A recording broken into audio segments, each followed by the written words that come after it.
Now to the end of a major student loan repayment program. Andrew Dymburt is here with the latest on that, including some tips to keep your payments from soaring out of control here. Yeah, you know, a lot of changes here. Good morning, Whit. The major government program is coming to an end, and it will affect some 7 million debt holders. So we reached out to get advice for those working hard to pay off their student loans.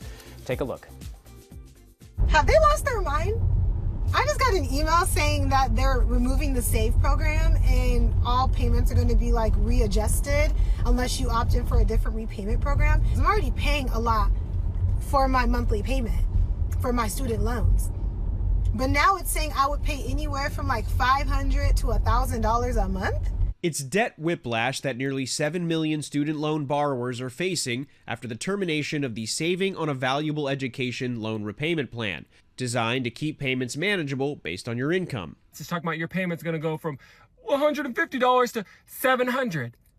I want to know, what y'all's plan?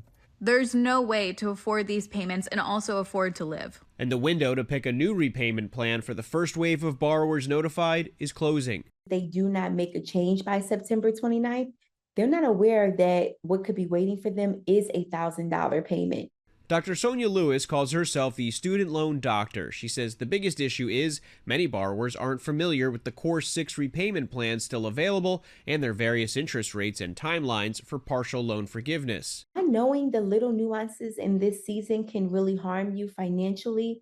One, you don't want to select the wrong plan and then have to switch out and have your repayment forgiveness clock reset. When I submitted and found out that it would be $1,700 a month, I was in a panic. Dr. Lakita Emanuel is a speech-language pathologist with about $137,000 in student loans. She also carries an education loan to pay for her child's college.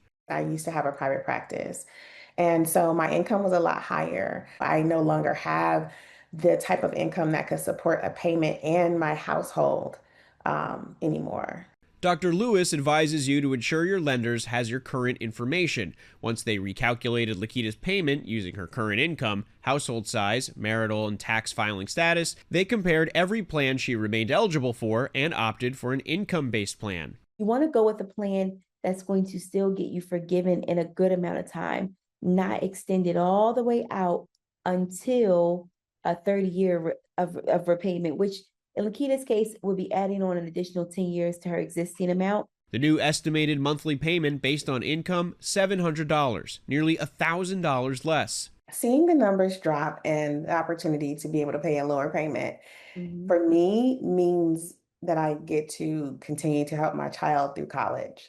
Being hit from every angle, so whether it is $200, $1,000, $30, it matters in real life. A concern shared by many with student loans. At this point, I've now got 4 kids that I'm providing for. I run my own business. I have constant expenses. Payment all of a sudden quadruples through no fault of your own. It's pretty hard to swallow. Mindy McHorse is a copywriter and entrepreneur with about $48,000 in student loans. Her new loan payment would run her nearly $800 a month. Sonia getting it down to about $120. All plans are not the same. One in particular is called the RAP plan, repayment assistance plan. It was going to give Mindy a similar low payment, but the biggest thing that stuck out to me, and that's going to put her repayment into an additional 10 years.